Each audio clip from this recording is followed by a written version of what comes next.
Welcome to this design analysis of the legendary Ferrari Testarossa. Let's take a closer look at the iconic Ferrari supercar.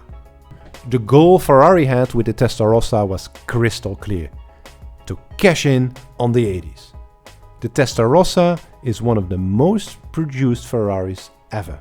The name Testarossa, or Red Hat in Italian, paid homage to the 1957 Ferrari 250 Testarossa racing car and refers to the red painted cam covers. The 12-cylinder mid-engined Ferrari went into production in '84, succeeding the Berlinetta Boxer. The Pininfarina-designed Testarossa was produced up until 1991. The design team at Pininfarina at the time was led by chief designer Leonardo Fioravanti, a truly legendary car designer and responsible for many Ferraris and other supercars. Being a trained aerodynamist, Fioravanti applied his know-how designing the layout of the Testarossa. The large side intakes, arguably the most iconic ever applied to a Ferrari, were not only a design statement but very functional too.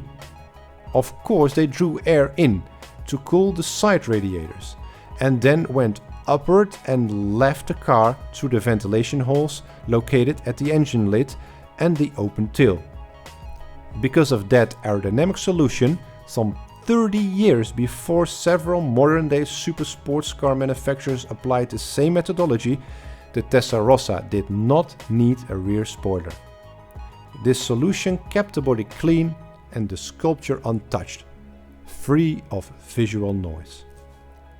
The side strakes spanning from the doors all the way into the rear fenders were needed for rules banning large openings on cars. Despite actually just being there for regulatory reasons, they add an enormous amount of character to the design over simple large body openings. Another unique design idea was a single high-mounted mirror on the driver's side. Initially on the US cars, the mirror was then lowered to a regular placement in '87, and soon after a passenger side mirror was added too. The razor-sharp edges and harsh, flat surfacing of the Testarossa body was a true departure from the curvaceous Berlinetta Boxer. The design definitely did cause some stir and controversy at the time. But it is safe to say the radical departure of the 1970s grace and the move towards 80s extravaganza has made the Testarossa and many of its siblings forever etched in the worldwide collective consciousness of car lovers. The horizontal proportions of the Testarossa are very extreme. Its volumes and its graphics are emphasizing its width. They are adding even more to the drama.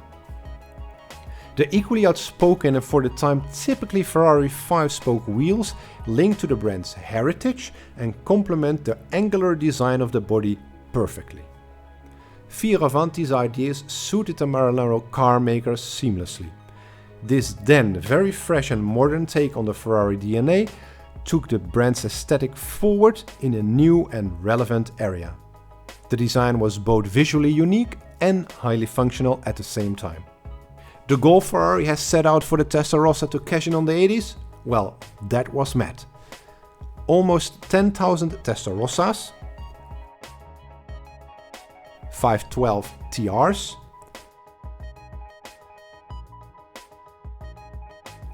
and 512 Ms were produced.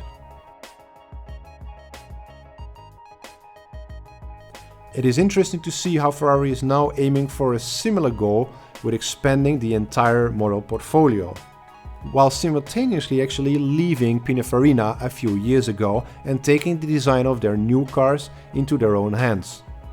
How successful that move is, only time will tell.